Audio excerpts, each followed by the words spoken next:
Sideline shoulder internal rotation. All we need for this one is a yoga brick for the head and another yoga brick for the arm to help us give a bit of feedback to keep the drill honest. We want to lie down on our side. We want to bring the legs almost a 90-degree angle, and we want to have the elbow in a straight line direct through from the shoulder.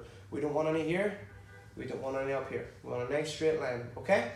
The second piece, as we're going through the motion, I'll explain a little bit in a minute, the back of the shoulder will try and rise off the floor here, okay? It's our job to keep the back of the shoulder down, ensuring that it's only the internal rotator that's putting in the work here.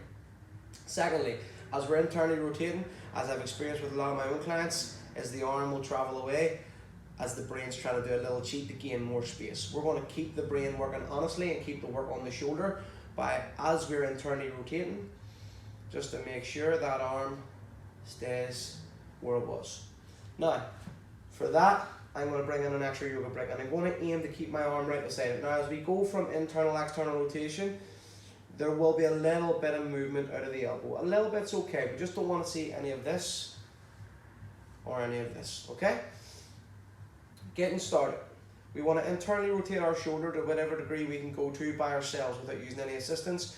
Then we're going to place the top hand on, bringing the weight directly across the top of the shoulder, and we're just going to stay here and let gravity and the top hand push the shoulder a few degrees past its end range. We're just going to breathe 10 inhale exhales.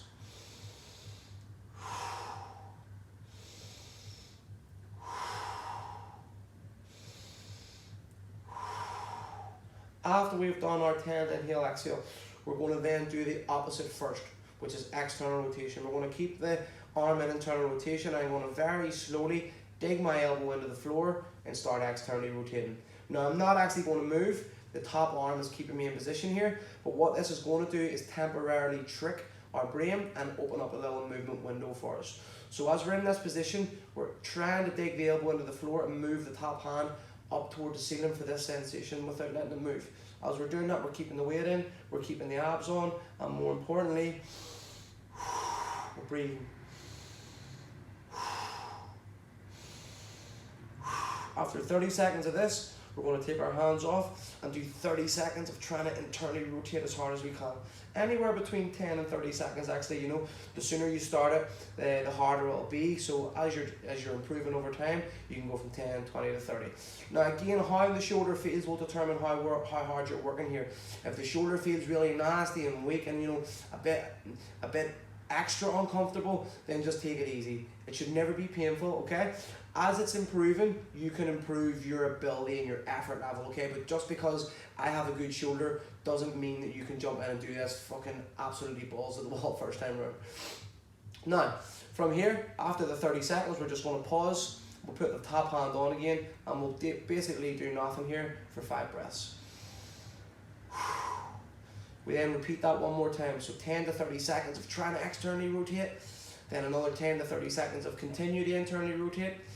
After that, we're then just going to move it to that area. We can keep the brick there so that when you're rotating, you know, you can try and keep yourself as close as possible, but it gets in the way of the external rotation part. And I like to do this just to take a little bit of relief for the capsule after just been in internal rotation for so long.